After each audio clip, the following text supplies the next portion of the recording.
When Daniel picked me up in that old silver trailer, dust still clinging to the sides from God knows where, I thought it would be just the two of us. That was the whole point, right?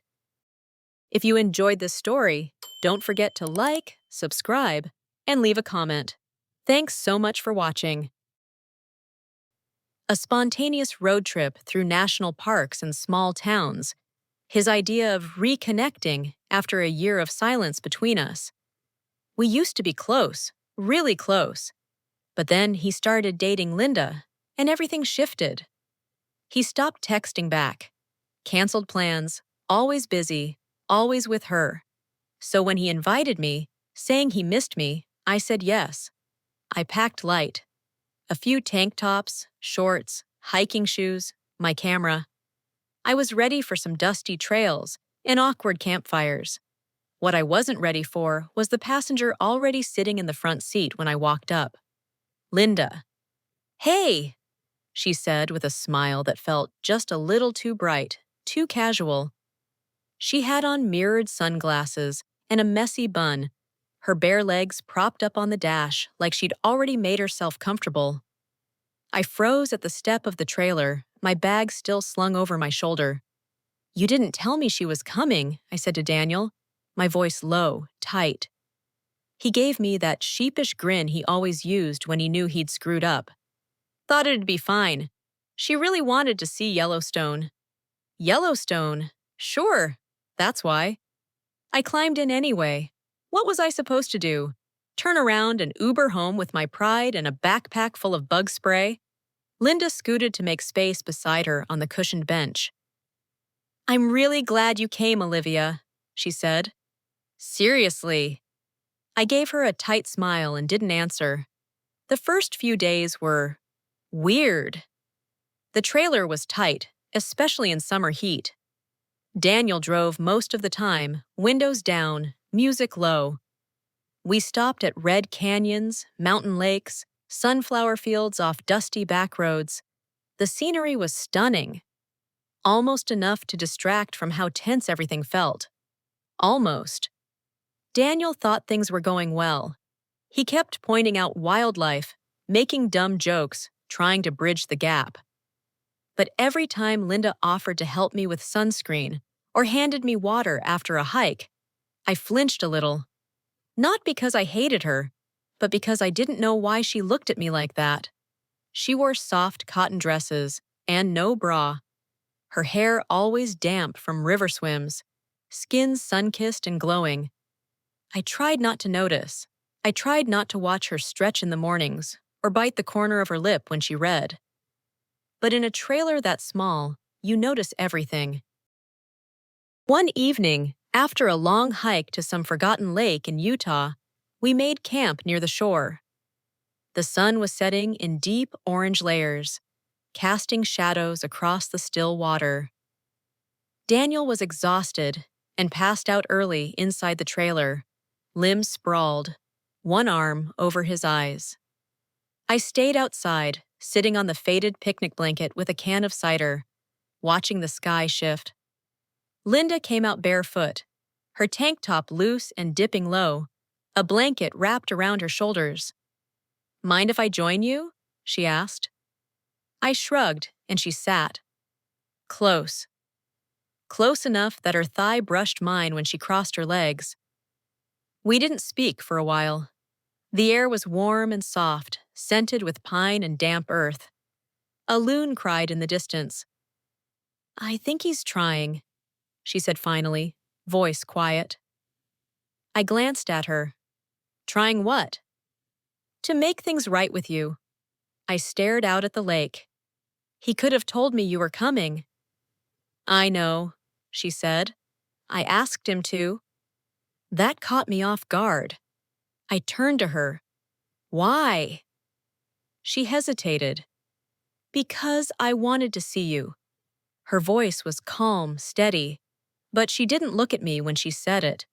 She looked at the water as if the answer were floating somewhere out there. My heart kicked once, hard. "You barely know me," I said. "I've seen pictures, heard stories." She looked down at her hands. "But that wasn't it. I just, I got the feeling you hated me, and I didn't want that to be true. I didn't say anything. I didn't know what to say.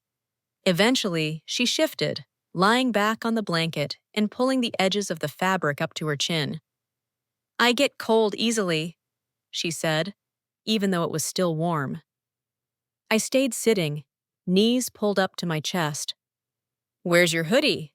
Inside. But Daniel's snoring, and I didn't want to wake him. She looked up at me. You look like you belong out here. I blinked. What? I don't know. You just fit. The way you sit so still, like you're part of it. Like the silence doesn't scare you. It was such an odd thing to say, so strangely gentle, that I had to look away. After a few more minutes of silence, she whispered, You can lie down too. There's room. And before I could stop myself, I did. I lay beside her, not touching, the blanket between us. But I could feel her warmth, her shoulder inches from mine. Our knees nearly aligned. Crickets hummed. The stars blinked into focus above us, bright and endless. You ever feel like you're missing something important? She asked softly. Like life is happening just outside your line of sight? I turned my head toward her. Her eyes were still on the sky, but her lips trembled just a little when she exhaled. Yeah, I said, all the time. She smiled faintly, and then her hand under the blanket found mine, just the backs of our fingers touching. I didn't pull away. We left Utah the next morning with Linda still asleep when Daniel fired up the engine, sunlight already slipping through the blinds in pale gold streaks. I pretended I hadn't been awake for hours, lying there next to her, counting the inches between our bodies and wondering why none of it felt like a mistake. By the time she stirred, Daniel had us halfway down a scenic byway lined with wildflowers and empty hills. She sat up with a yawn and tied her hair into a loose knot, thanking him for letting her sleep in. Her eyes flicked toward me, briefly, but said nothing else. Like the night before hadn't happened, but something had. I carried it with me the whole day. In my chest, in my skin. The softness of her hand against mine still haunted me, burned into memory like heat off asphalt. We stopped in a tiny mountain town that afternoon. Daniel wanted local coffee, and Linda wanted to stretch her legs. I wanted space. We parked the trailer in a gravel lot, and I told them I was heading to the overlook by myself for some quiet. 5 minutes later, I heard footsteps crunch behind me. I didn't have to turn around to know who it was. Figured you might get lost, Linda said lightly. I snorted. One road, two trees, riveting maze. She walked up beside me and leaned on the old wooden rail, her shoulder brushing mine, as she stared out at the valley. Wind swept through her loose hair, and the neckline of her sleeveless shirt fluttered a little. I looked away before I looked too long. You were quiet this morning, she said, not looking at me. So were you. I didn't want to make it weirder. It was already weird. Yeah, she said softly, but not bad. I glanced at her, surprised. Her mouth was curved into the ghost of a smile. She looked impossibly calm, like she hadn't snuck into my bed under starlight and tangled up my thoughts. Back at the trailer, Daniel was lying on the bench seat with his eyes closed and a cold soda resting on his forehead. You two hike Mount Everest? He muttered. I was about to send a rescue team. Nope, Linda said, slipping past him into the tiny kitchenette. Just needed a break from your snoring. I caught the way she said it.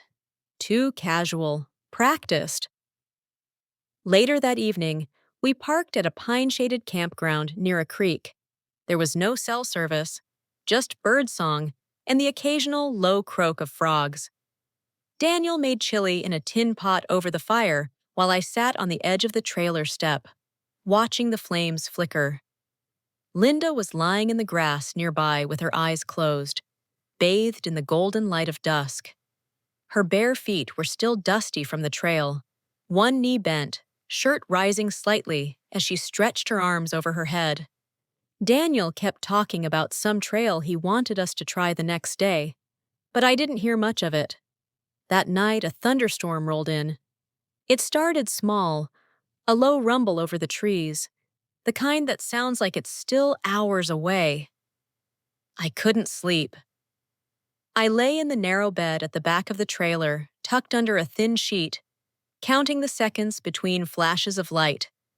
I was just about to get up and grab my earbuds when the door creaked open. I froze. Soft footsteps. A pause. Then Linda's voice, a whisper in the dark. "Olivia?" My breath caught. "Yeah?" The curtain shifted. Her silhouette appeared. "Can I come in?" She didn't wait for an answer. She slid in next to me like she had the night by the lake, like her body remembered the shape of mine before even touching it. "Daniel's dead to the world," she whispered, tugging the blanket up around her legs. I couldn't sleep. Neither could I. We lay in the dark, the thunder rolling louder now, the trailer shivering with wind. Rain started tapping the metal roof, soft and rhythmic. I could feel the heat of her, even without touching. Every inch of me was awake. "Do you think this is wrong?" she asked suddenly. I turned my head. "What?" "Us. The..." Her voice cracked slightly. "Being here. Feeling this." I didn't answer right away, because the truth felt like a blade. "I don't know what this is," I said, "but it doesn't feel fake." She exhaled slowly. "That's what scares me." Her hand found mine again. Not by accident this time. She wove our fingers together beneath the sheet. I felt her pulse in her wrist. Fast, like mine. We lay like that for what felt like forever. Not kissing, not speaking, just holding hands in a bed too small for secrets. Eventually, she turned toward me. Her nose nearly brushed mine. "I almost kissed you that night," she whispered. "By the lake." "I know." Her eyes flicked to my mouth. "Do you want me to now?" My throat burned. My whole body went still. "I think about it," I said. "More than I should." But neither of us moved. Something about the storm, the darkness, the weight of Daniel sleeping not 5 feet away. It held us in a fragile kind of stillness, like the space between us might tear if we leaned in too fast. Linda settled onto her back again, our fingers still entwined. "Sometimes I feel more seen in 10 minutes with you than in a year with him," she said softly. That broke something in me. I wanted to kiss her. I wanted to pull her in, crush the space between us, tell her this wasn't just attraction. It wasn't just the thrill of danger, but I didn't. Instead, I lay there with my heart threatening to break through my ribs, and the smell of rain and her skin blurring into one impossible feeling. She fell asleep like that, her fingers still curled around mine. And I stayed awake, listening to the storm, knowing we'd crossed another invisible line. I woke before the sun. The trailer was heavy with quiet. Outside, the rain had stopped, leaving everything soaked and still. I could hear the soft dripping of water from pine needles, the distant calls of waking birds. Linda was still there beside me. Her hand was no longer in mine, but it was resting close, just inches away, like she'd let go sometime in the night, but hadn't moved far. Her mouth was slightly parted. Her lashes curled dark against her cheeks. She looked peaceful, like none of this was breaking her open from the inside. I wanted to stay in that moment, just long enough to pretend we hadn't made things impossible. But then Daniel stirred in the front cot. A sharp breath. The sound of him sitting up, stretching, a yawn. And Linda opened her eyes. She looked at me like she didn't know where she was at first. Then it hit her. Her face changed, just slightly, her features tightening around the edges, like she was slipping back into a mask she hadn't meant to take off. Without a word, she sat up, fixed her tank top, and padded toward the kitchenette. By the time Daniel turned around, she was pouring coffee like it was any other morning. Smiling, barefoot, normal. I stayed in bed, staring at the ceiling, pulse ringing in my ears. Eventually, I dragged myself out. No one said anything about the night. No questions, no glances. It was like the storm had washed it away. We drove to the coast that day. A long stretch of cliffs and low fog rolling in from the ocean. Daniel played music. Linda sat up front again, legs crossed, sunglasses on. I sat in the back, pretending to read. That evening, we parked on a quiet bluff overlooking the Pacific. The view was breathtaking. Endless silver waves and the kind of wind that felt like it could peel your thoughts away. Daniel made a fire. He offered beers. Tried to get me to laugh. He didn't notice the way Linda kept glancing toward me or how quiet I'd become. Eventually, he went back inside to nap, leaving just the two of us outside. Linda stood near the edge of the cliff, arms crossed over her chest, hair whipping in the wind. I walked up behind her. "You should put on a hoodie," I said. "I don't feel cold," she murmured. We stood in silence. The sun was dipping behind the water, painting everything in amber and blue. Waves crashed below like distant thunder. I didn't look at her. I couldn't. "You left before I woke up," I said finally. "I had to," she said. "Why?" She turned to me, her face caught in half light. "Because I didn't know what I would say if you looked at me like it mattered." My chest tightened. "It does," I said. Her eyes closed for a second. "I know." She stepped closer, slow, deliberate, until we were standing toe to toe, the wind pulling at our clothes. "I'm not pretending anymore," she said. "Not with you." I couldn't speak. My hands were shaking. She reached out and took them, held them between her own. "You feel like gravity." I blinked. "What?" "I keep telling myself I'll stay upright," she whispered. "But then you walk into the room and I'm already falling." I don't know who kissed who first. All I know is that we met in the middle, and it was soft at first, slow and uncertain, like something that had been waiting too long. Her lips were warm, familiar. Her breath caught when I kissed her back. But then she deepened it, and I felt the ache of every word she hadn't said, every choice she didn't know how to make. When we broke apart, we were both breathless. "This isn't fair," I said, voice shaking. "I know," she said. "But it's real." We sat together near the edge, her shoulder resting against mine. The sun slipped fully below the horizon, leaving only twilight and quiet. "I don't know what happens next," I said. She nodded slowly. "Me neither." Back at the trailer, Daniel was heating canned soup and talking about driving south tomorrow. Linda sat across from him, smiling like nothing had changed, like she hadn't just kissed his sister with the kind of hunger that leaves bruises. I didn't say much. I watched her hands. I noticed how they trembled slightly when she passed him a spoon. That night, she didn't come to my bed. I lay awake for hours, waiting for footsteps that never came. When I finally fell asleep, I dreamed of ocean cliffs and the taste of her mouth. In the morning, the trailer was filled with sunlight and the scent of instant coffee. Linda was already dressed, braiding her hair.